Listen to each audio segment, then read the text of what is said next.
Hey everybody, welcome back to the channel. Thank you so much for once again joining me for tea time. Today we have a little bit of Fireside.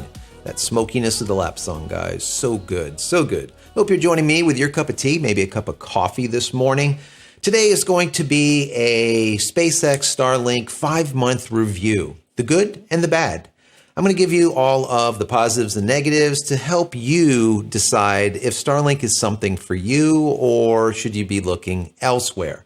Now, this is an unbiased review. Let me start out by saying I do like Elon. I do like what he does, but this is 100% unbiased. Bear that in mind. Before I get into this review, I want to say that if you haven't downloaded any of my ebooks as of yet, go check them out. Go over to JCristina.com/books. Once again, JCristina.com/books. Also, merch, guys, it is in the store. If you go over to JCristina.com/store, you can get this shirt. What do you think? What do you think? Life After Adobe. I did the Life After Adobe Cutting the Cord series a couple of years back where we cut the cord from Adobe altogether and went with alternatives. And this logo kind of commemorates this. Also, the teacups. We have a couple of them. There's other merch that I'm putting out there, but for now, that's what's there. Go check it out. Once again, JCristina.com/store.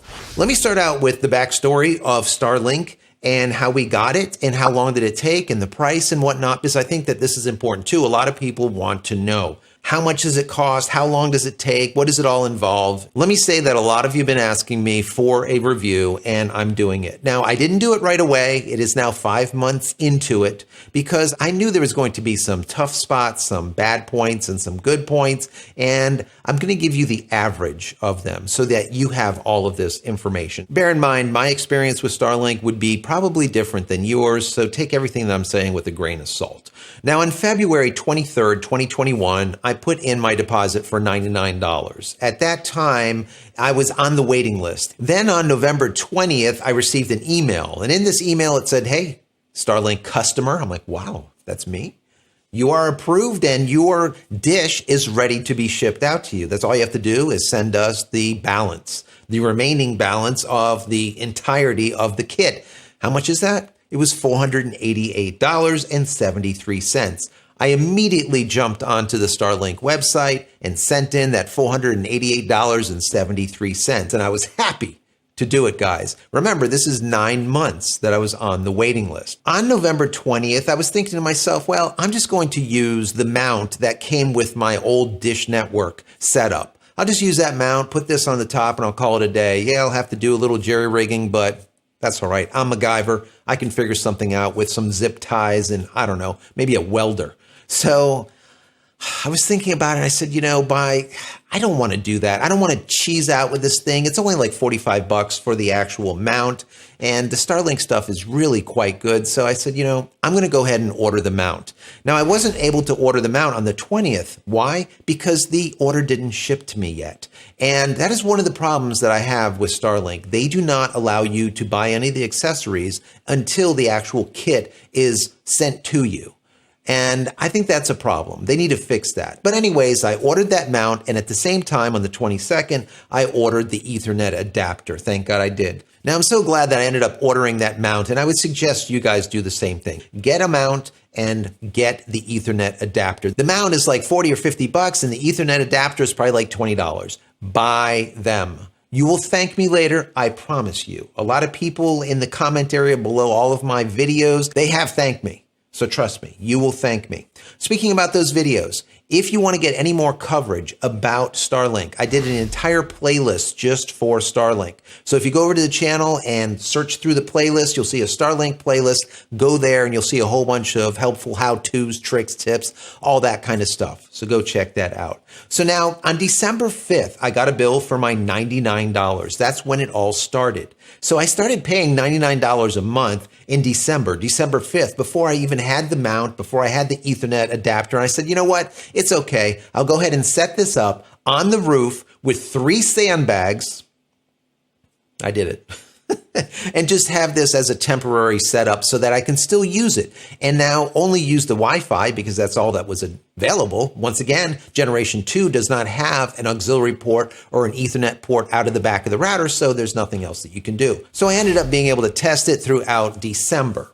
that ended up working out good. Now, the testing came out really, really well, guys, really well. When I first set it up, I was getting about 320 megs down and about 35 to 40 megs up. It was screaming fast, guys, absolutely screaming fast.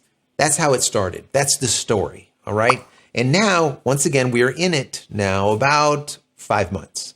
So I want to give you the good and I want to give you the bad. I'm going to start out with the good and we'll finalize with the bad because there is a lot to be talked about here, but I want to make it really quick. If not, this video will go on for an hour and you guys don't want to hear me just jabber, jabber, jabber. Just give it to me and call it a day. So I get it. I understand it. So starting out on the good side, if you do not have access to either cable or fiber for your internet service, Starlink is by far the best game in town, period. End of story. That is absolutely the case. I stand by that. All right. Once again, this is unbiased. I'm telling you, this is 100% facts. Also, when it works, the speeds are unbelievably fast, about 10 times faster than my old Uverse service through AT&T. Trash. Anyways, if you don't know about Uverse, Uverse is good for about 1,000 feet. 2,000 feet, you get pretty good speed. Once you get about 4,000, 5,000, 6,000 feet away from the D-Slam, you end up with problems. Why? Because Uverse is not a powered service, not a powered signal, unlike DSL, which is powered. So the signal degrades very quickly. It doesn't reach that far. Not a fan. Uverse is trash unless you're really close, okay? With Uverse that I was getting with my service was a 12 meg. That's all I was able to get, 12 meg. 12 meg down and approximately 1.5 megs up. 1.5 megs up. Now I was seeing 35 to 40 megs up. I was getting 15, let's say maximum 20 megs down. I'm getting 300 plus megs down. You're talking about 10, 20x, 10, 20 times faster. I mean, it's crazy. So the speeds are really quite good, really quite good. Also, the quality of the equipment. The quality of the equipment is like a Tesla. I mean, it's really nice. I mean, you look at it, you know you're getting something of value. You're not getting some cheapy crap, all right?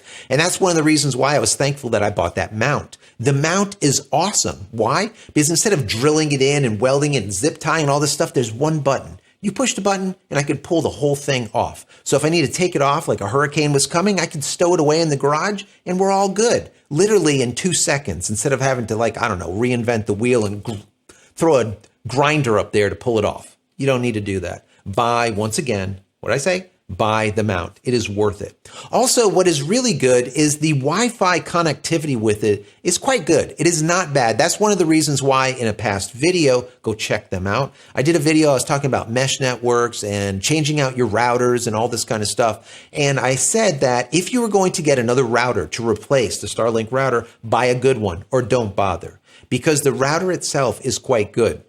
The distance that it pushes the signal is pretty good. Not as good as like a high-end multi-band, gaming type router that you spend $200-300 for, but it's still quite good. And the speeds are quite good also. So I would have to say that Wi-Fi, if it's just going to be in a room or two, is definitely strong enough for you to get full speed. Once again, use the 5 gigahertz band, not the 2.4, because the 2.4 is garbage, all right? We did another video about that. Go watch that video. Now, the bad, because there's bad in everything. There's not all good. Not everything is just rosy, right? So some of the bad points are latency or ping.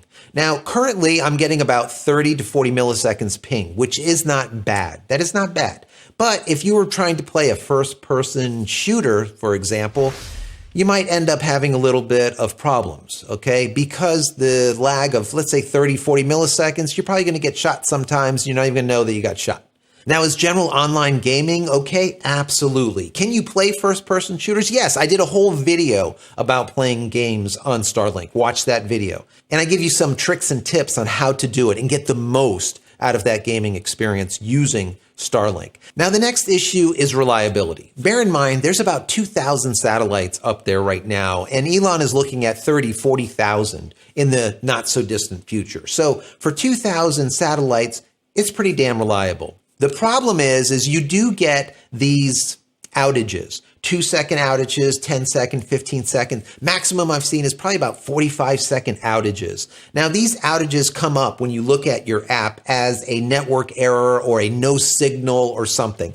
Now, I don't know if this has to do with from your dish up to the satellite, or maybe from the satellite down to the ground station, or from the ground station to the POP, which is your point of presence or your NOC or your network operations, or that hub where all of your data goes through. I don't know where the issue is, but there is some issues. And it just comes back with that generic error saying network error or some type of no signal error. It is a problem. It can be a problem. Now, personally, I believe that these outages are going to be all ironed out. Once again, once there's more satellites up there, once there's more ground stations, and maybe even more of these POPs around the country, around the world for that matter. Now, what I have noticed lately is I'm getting full 12-hour spans with absolutely no errors, with no outages. That is amazing. That never happened for the last 5 months. It just started happening. Why that is, once again, I don't know. I'm happy about it, though. That means that there's no outages. That is so mission critical. If you're playing games, if you're doing a Zoom conference, whatever you're doing, it is so good to not have those short outages, because when you do get those outages, you end up looking like a Minecraft guy or something, or your audio goes out or your video goes out, or you get all pixelated or something. Not good. Or if you're playing a first-person shooter, you end up dead. Right? So you don't want these outages. So I'm very grateful to see 12-hour spans now with no outages. It is absolutely awesome. The next thing is customer support. A little bit to be desired, I guess I would say. When I first came on board at the very beginning, December, January, I didn't have any problem. I would send in a request. They would immediately respond within an hour or two, and it was no problem. They would actually fix things. For example, I'm in Palm Beach, Florida. I have a POP here in Miami. I have a POP in Georgia, and then following one in Virginia. When I first started, I was using a POP out of Virginia. That is over 1,000 miles away. And it was stupid. I was getting pings of about, if you don't know what a ping is, it's the milliseconds that it takes for a response to go from you asking for a response and getting a response back. That's a ping, or your milliseconds. The lower those milliseconds, the better it is. The lower the latency, the better it is. I was getting a latency or milliseconds about 60 to 70 milliseconds. Not great, guys. Not great. So I wrote into Starlink. I said, hey, guys, I'm currently using Virginia. There is a POP in Georgia, but what's even closer is I have a POP in Miami, 80 miles away. Why am I having to send this data back and forth 1,000 miles when I could just do it 80 miles away? So they said, okay. Literally, it was 2 hours later, I was hooked up to the Miami POP, and instead of 60 to 70 milliseconds, I was getting 19, guys, 19 milliseconds to like 24 milliseconds. It was awesome. Then I started doing some testing for you guys, and I had to reboot that router. And when I did, what happened? It ended up linking up with Georgia. Now, it's not as bad, obviously, as going all the way to Virginia for me, but Georgia is still 700 miles away, and I'm getting pings now of about 30 to 35 milliseconds instead of 19 to 20. Doesn't make me happy, but it is what it is. The problem is here is, according to what you guys have told me, is they don't do it anymore. So if you write into Starlink and say, listen, I have a POP close to me, can you change me? They'll come back with this boilerplate type of response that they just cut and paste, and that's it. They won't do anything anymore. They won't change you. They'll come back with something that says, oh, you're getting the best service that you can, and we're using the best that we have available as of right now. Your service will get better in the near future. And that just kind of pisses me off. What that means is they're getting too much traffic, too many people requesting things, and they're like, we can't do this, all right? We did it for that guy, and then he told everybody, and now we can't do it for everyone. That guy's an asshole. Sorry, guys. Sorry. But a lot of you guys got value from it because you were able to get your POPs closer. Now you can't, though. So in my personal opinion, I think Starlink should load balance these POPs and just simply send a ping from my router out to the closest POPs to me. So Miami, Georgia, and Virginia. And when it does, whichever one has the lowest latency, that's the one that it uses. Just simply makes sense to me. So if Miami ends up coming back with 19 milliseconds, we'll use that damn POP. Don't use one in Virginia. That seems pretty easy to me, right? Then if, let's say, Miami gets really congested and the milliseconds goes back to 60, let's say, because they're just packed down there, we'll use Georgia. Load balancing. So maybe they'll start doing that one day. I don't know. Right now, once again, they just come back with this boilerplate boilerplate response. You're getting the best that we can do. Just shut up. And that's what they give you. That doesn't make me happy. The other thing that I would like to see is a live chat. So if you want to speak to someone, you don't have to go through a ticket form of messaging. It's a live chat with someone. That would be minimal. I think even better than that is some type of phone support. Just like any other ISP, internet service provider out there, you have a phone number. If you need tech support, you call the phone number, you're like, hey, my shit is screwed up. Can you fix it? And someone sits there and fixes it. I think they need to do that. Maybe they're not there yet. Maybe they need to hire another 2,000 people. Hopefully they are hiring people in the US and not Bangladesh. Okay? I want to see the job stay here. Hopefully. We'll see what ends up happening with that. Now, this brings me to the connectivity, the speed of the service that I'm currently getting. How fast is it? Well, when we first started, we were once again getting 300 down and about 30 to 40 up. Fantastic. As of today, we're sitting at about 200 to 250 down on average and approximately 15 to 20 up. So it went down a lot. Every once in a while, we see 25 up. I think a lot of this has to do with when SpaceX Starlink ended up bringing on board this new service package, a business class service package. So instead of it being like $100 a month, it is $500 a month. Instead of the actual product itself or the kit itself being $500, it's like $2,500. I think they throttled the speeds back a little bit. I have no evidence of that, but it just feels that way. It feels that way. So once again, just take everything that I'm saying with a grain of salt because I am not sure about that, but it definitely seems that way. But I do think that once there's more satellites up there, and the satellites are version 1.5s and 2.0s. Now, if you don't know, the 1.5s and the 2.0s have onboard lasers, communication lasers to be able to communicate data from satellite to satellite. What's awesome about that is you don't have to bounce the data continuously up and down off the ground stations. You can send the data literally across the entire planet in a split second at the speed of light.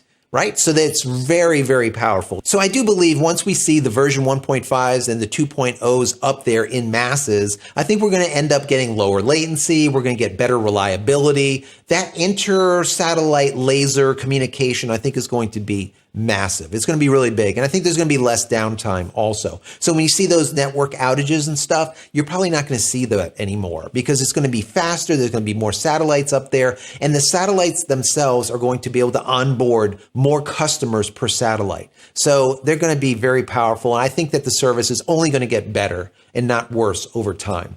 Now, when it comes to the cost, this is where a lot of people are like, well, how much does this cost? Well, it's $99 to get on board. And then the actual service itself, for me, once again, was like $499, right? Well, they have increased that over the last month. It is now $599 for the kit. And instead of $99 a month, it's like $109 a month. So they went up $10 on the monthly fee. Is that a big deal? Well, kind of not really, because in my personal opinion, if you can't get cable, you can't get fiber, for $110, $109 to be able to get these speeds and this reliability and the latency that we're getting from a satellite, I think is just, it's awesome. Absolutely awesome. So to sum things up, if you need spot-free, 100% uptime, high-speed internet access, Starlink might not be where you need to be. As of right now, will it be in the near future? It probably will. But as of right now, no. If you can get cable or if you can get fiber, it is a better way to go. But if you're in a rural area and you're getting DSL or the crap that I was getting or some other huge network junk, all right? This satellite service that is sitting in LEO, which is low Earth orbiting position, so it has that low latency. It is hands down the best internet service on the planet, period, as of today. That's my personal opinion. Now, I'm going to keep on testing this as time goes by, and I will report back. Some of you guys have asked for me to report back once a month and give you an update. If you want that in the comment area below this video, let me know, and I will definitely do that for you guys. Also, don't forget, like I said before, that Starlink playlist. I did so many Starlink videos in there already. There is a ton, a plethora of good information, how-tos, tricks, tips, what to do, what not to do, what to buy, what you shouldn't buy, when you should buy it. There's a lot of really good stuff. There's hours and hours of watch time. Check that out. Once again, Starlink playlist. Go check that out. I hope you enjoyed this. If you have, please throw this video a thumbs up and share it with your friends, family, colleagues, maybe Reddit, Facebook, someone that just wants to know more about Starlink. Please share it with them. We're trying to grow this channel out. Also, this channel is about photo, video, and tech. Tech right now is all about Starlink, but there's a lot of photo and video on here also. So if you're interested in that, then check out the main vlog. If you only want Starlink stuff, just watch the Starlink playlist, like I said before. Also, if you haven't subscribed to the channel as of yet, please subscribe and click this little bell icon over here. So when I go live or when a new video comes out, you will be notified of it immediately. And finally, head over to my website, JCristina.com, where you can find all the photography tools that I've invented for you and me over the years. And hopefully there's something there that you might like. And if there is, please pick it up and support me and my family. Use promo code YT20 at checkout and you'll get 20% off everything in your shopping cart. Check out that merch also. So guys, that's it. I'm out of here for yet another vlog. Many blessings to you and your family. Stay safe, stay healthy, and we'll see you in the next one. Take care, guys. Love y'all.